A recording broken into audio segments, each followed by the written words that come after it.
Hello my dear students! Welcome back to my YouTube channel. This is me once again, Teacher Tin, your science teacher for today.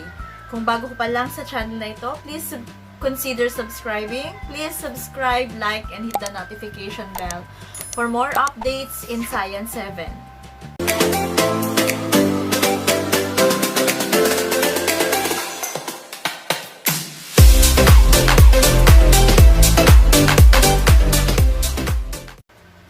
For today's vlog, we're going to discuss about Quarter 2, Week 6, Module 6 of your Science 7. And for today's lesson vlog, we're going to discuss about ecological relationships. So stay tuned and panoorin nyo hanggang dulo. Okay, so simulan na natin. So bago tayo dumako sa iba't ibang klase ng relationship in ecology or ecological relationships, so pag-usapan muna natin yung tinatawag nating ecological relationships within population. So ano ba yung pag sinabi nating population? Di ba pag sinabi nating populations, it's a group of, it can be a group of species, a group of people, or a group of organisms. So when we say population, it's a group of organisms of the same species which interbreed and live in the same area at the same time. So, kunwari, nasa school kayo, kayong buong mga estudyante, ang dami ninyo, kayo tinatawag din na population. So, let's say, for example, pumunta naman tayo sa bukid, ang dami-dami dong mga puno ng coconut. So, tinatawag naman natin yun na population or community ng mga, yun naman ay population ng mga coconut. So, it's a group of organism. So, anong kinalaman naman ito sa ecological relationship? So, syempre, sa ecological relationship, kapag nasa isang ecosystem, nasa isang area, may mga interaction between variety of organisms. So, paano natin i-describe ba yung mga relationship nung bawat isa or nung isa't isa sa kanilang mga organism? So, ano ang tawag natin doon? So, pag-uusapan din natin yan. Okay, so tandaan nyo na kung paano itong mga organism sa isang population ay nagbabahagi or kumaga nag-share ng mga resources nila. Dito din natin ma-determine or malalaman natin kung gaano ba dumadami pa yung mga organism sa isang community, sa isang population, sa isang area. At dito rin natin malalaman kung paano ba itong mga members ng population ay nagkakaroon din ng competition when it comes to their shelter o kaya naman sa mga pagkain nila. At may tinatawag nga tayo na competition. So, ano ba yung competition sa ecological relationship? So, just like sa school, di ba minsan may mga competition na may quiz bee o kaya naman yung pataasan kayo ng grades para malaman kung sino yung magra-rank 1. So, there's a competition. Kumbaga, may pinaglalaban kayo para makuha nyo yung isang pwesto. So, sa environment, sa ecosystem, sa community, sa population, maraming organisms dyan, yung mga members ng population na yan, nagkakaroon dyan ng kompetensya. At kailan ba nagkakaroon ng kompetensya? Siyempre, tingnan nyo pag naglalaro kayo ng, let's say for example, trip to Jerusalem. Paano nagkakaroon ng competition dyan? 'Di ba? Mas madami yung naglalarong taong umiikot dun sa mga silya, sa mga upuan, pero maunti yung upuan, mag-aagawan sila. So, ganun din sa ecological relationship within population. So, nagkakaroon ng competition kapag merong short resources. I mean, nagkakaroon ng competition if there is a short supply of the resources. Kakaunti yung pagkain. So, ang gagawin, mag-uunahan sila. Kokonti yung mga shelter. So, ang gagawin ng mga animals or ng iba, mag-aagawan din sila para makuha nila yung pwesto na yun. Pero, merong mga species na may kanya-kanya silang adaptation kung paano mabubuhay sa isang environment. At ito yung isa sa factor na pwedeng makabawas sa competition ng mga species na meron sa isang ecosystem. At ang best example dito is yung life cycle ng frog. Kasi from tadpole papuntang adult, kung papansinin nyo, malayong-malayo, di ba yung itsura ng tadpole sa adult. So, para maging adult itong frog, napakadaming nutrients or madaming food requirements na kinakailangan itong tadpole. So, kumaga, hindi na kailangan ng requirement or hindi na kailangan ng competition for that kasi meron siyang sarili niyang adaptation para makasurvive. And also, another example for that is yung mga insects, kagaya ng mga butterflies, ng mga moths. Now, let's talk about interaction within communities.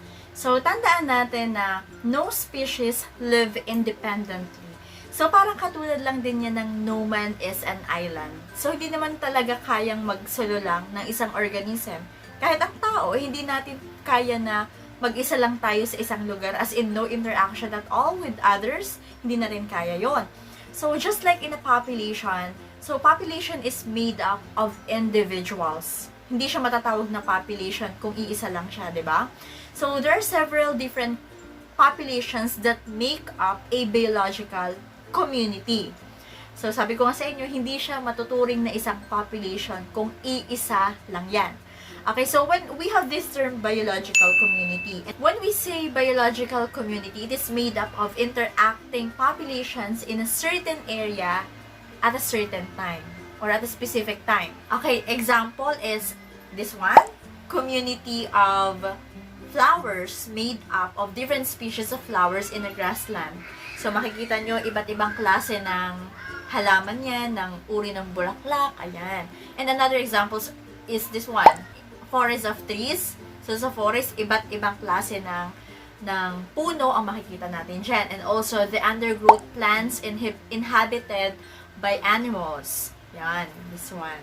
So, yung mga undergrowth plants inhabited by plants and animals, rooted in soil, containing bacteria and fungi, kagaya niyan. Okay, so, yan yung bumubuo sa isang biological community.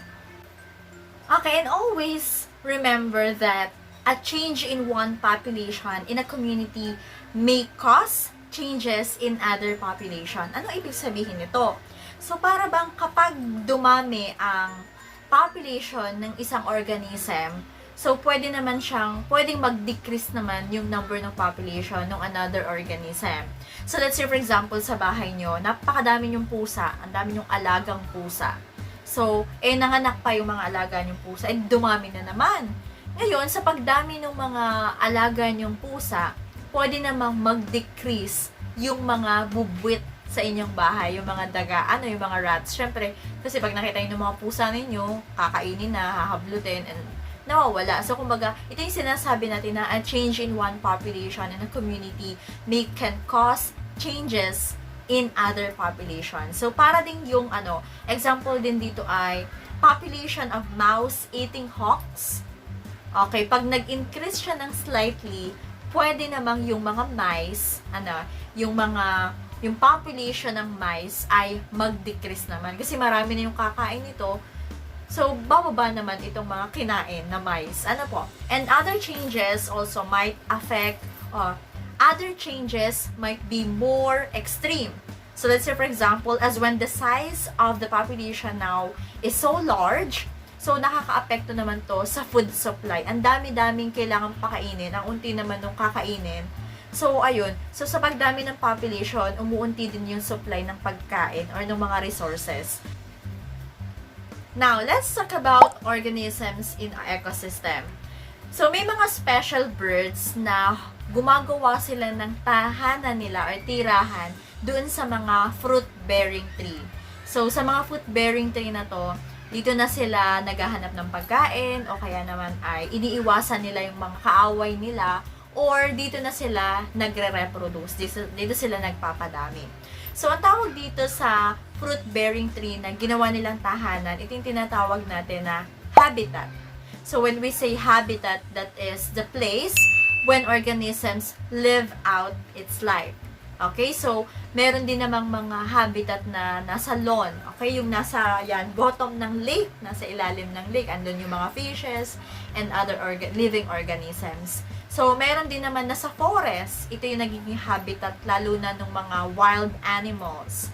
Other habitats, it can be the wetlands. Ayan. Pwede rin naman sa mga parking lots or city lots. These are also examples of habitat. Sa mga iba't ibang klase ng puno, that can also be habitat. Pwede rin naman sa ocean. This can also be considered as habitat. So, meron din tayong tinatawag na niche. So, ano ba yung niche? So when we say niche, this is all strategies and adaptations a species uses in its environment. So, kung paano ba nila na-achieve or nami-meet yung mga specific needs nila para sila ay mabuhay, or kung paano sila magkakaroon ng sarili nilang tahanan, tirahan, or kung paano at saan sila makakasurvive. Yun yung tinatawag nating niche. And of course, saan sila maaring magpadami or padamihin nila yung lahi nila. So, yun yung tinatawag nating niche. It's the strategies or way kung paano sila makaka-adapt sa kanilang environment. Okay, we say a special niche therefore includes all its interaction with the biotic and abiotic parts of its habitat. Okay, now, let's talk about ecological relationship. Okay, and let's start with predation. So, when we say predation, so it is found in all ecosystems. Makikita natin to sa lahat ng paligid natin. Kasama na dyan yung mga organisms na kumakain ng plants and animals. And when we say predators, so it can be animals such as lions and insect-eating birds. So, yung mga birds na kumakain ng insects, they are also known as predators. The animals that the predators eat, we call them as prey. Again, so yung predator, ito yung kumakain. Yung prey, ito naman yung kinakain. Let's say for example, nakakita kayo sa isang jungle na may tiger na hinahabol, kunwari yung hinabol niya yung isang ibon, kunwari o kaya tagak, ayan. So, kinain niya yung tagak. Okay, yung duck, let's say for example, yung duck, kinain nitong tiger. So, yung tiger, siya yung predator. Tapos, itong kinain na bird or duck or tagak. So, ito naman yung prey. When we say predator-prey relationship, ito yung parang they compete for survival. They compete for survival or they fight for survival. Paano natin nasabing they fight for survival? So, kung papansinin nyo, let's say for example, ito na lang, sa bahay, nakakita kayo ng daga, hinahabol ng pusa. So, yung pusa, hinahabol niya yung daga kasi gusto niyang mabusog, kasi gutom siya. At kailangan niyang kumain para mabuhay siya. So, hinahunt niya ngayon yung daga. Yung daga naman, bakit siya tumatakbo? So, nakikipaglaban siya, pinaglalaban niya yung buhay niya, tatakbo siyang mabilis para hindi abutan ng pusa kasi para mabuhay. Kaya ang sabi dito, they fight for survival.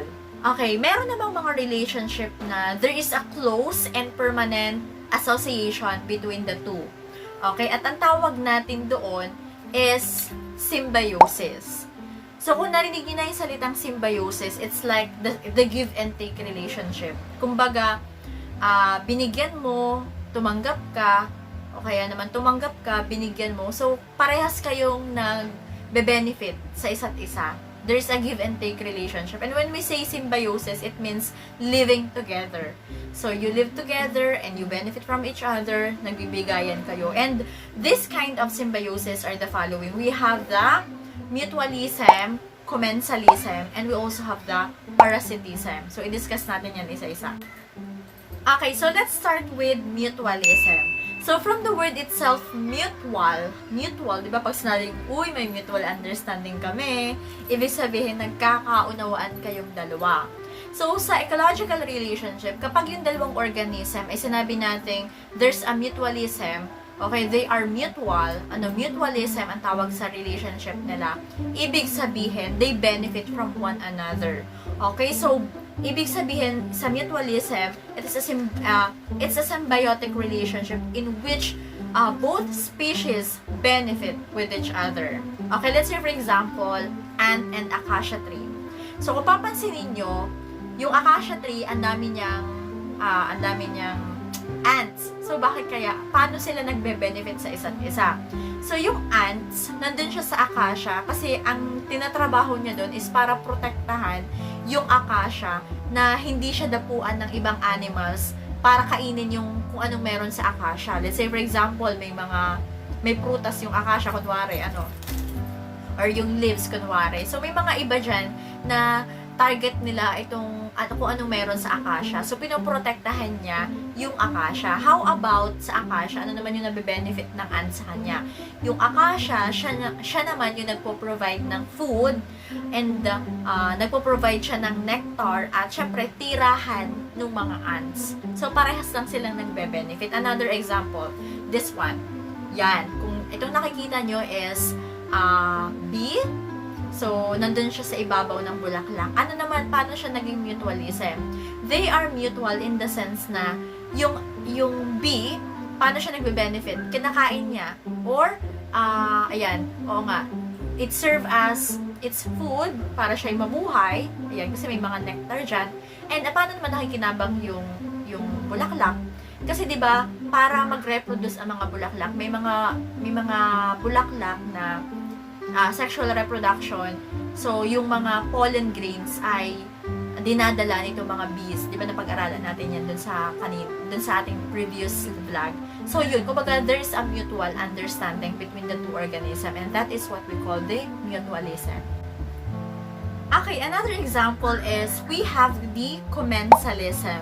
So, when we say commensalism, this is the symbiotic relationship, which is one species benefit from the other while the other one left unharmed or nor benefited. So, kumbaga, dalawang organism siya. Yung isa, nagbe-benefit, pero yung isa naman ay hindi naman siya nagbe-benefit, pero hindi rin naman siya na nadedehado, kumbaga. Kumbaga, parang wala lang. Mag-benefit ka sa akin, walang mawawala sa akin, walang mangyayari sa akin. Hindi rin ako mag-benefit, pero hindi rin ako ma-harm. So, ganun ang ating commensalism. And example ng commensalism, alam nyo ba yung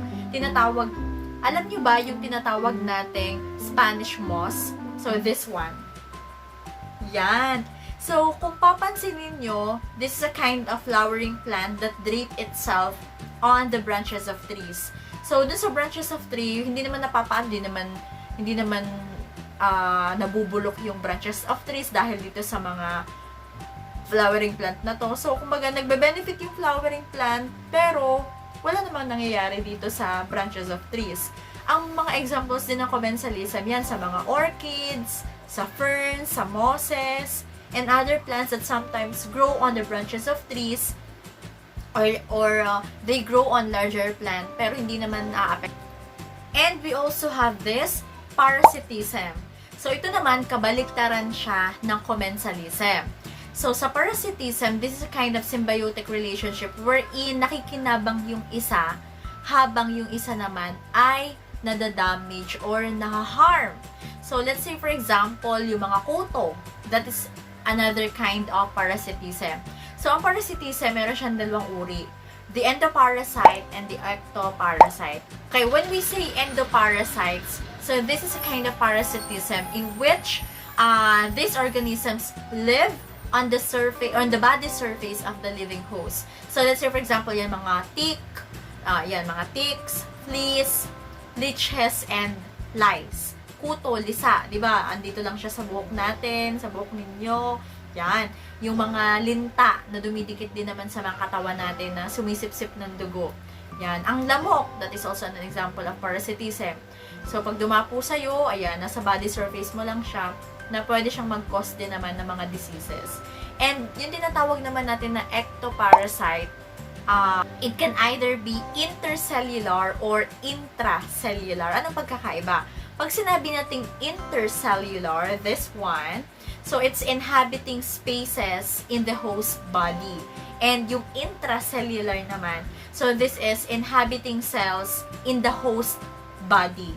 So, sa mga intracellular parasites, kagaya nito yung bacteria at saka yung mga viruses na nagre-rely sila sa mga third organisms, which is the carrier or the vector na nagtatransmit ng sakit or ng anuman doon sa host.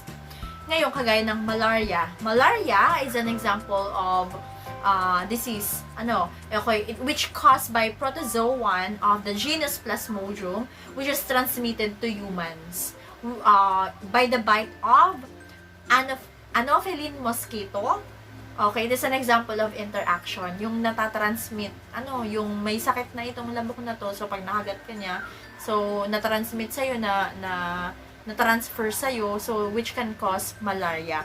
So yun yung example ng mga intracellular parasites. Again, it is inhabiting the host body. Familiar ba kayo dito? So ito yung tinatawag natin na plant ailment na ang tawag ay Dutch elm disease. Yan, tingnan niyo yung nangyayari sa puno. Yan. So, ano bang meron dito? Ang cause nito, dahilan kung bakit nagkakaganyan, is yung tinatawag nating fungus, ceratocystis, ulmi. We have competition. So, when we say competition, this is a powerful form of interaction in the organism of communities, but it differs from other forms of antagonistic and mutualistic relationships that no species benefits from the interaction. So, competition, ito na nga yung may dalawang organism na naglalaban sila, they are fighting for survival. This is the end of our lesson vlog about ecological relationships. So, in our next vlog, we're going to discuss the difference between food web and food chain. So, this is me once again, Teacher Tin. So, I hope to see you on my next vlog and sana nakatulong sa inyo ang vlog na ito. Thank you so much for watching this vlog. I hope to see you next time. So, if you're new to this channel, don't forget to subscribe, like, and hit the notification bell for more updates in Science 7. Nag-subscribe ka na ba? Kung hindi pa, pindutin mo na ang subscribe button na yan para sa ating mga kasunod pang gagawing vlog. Bye!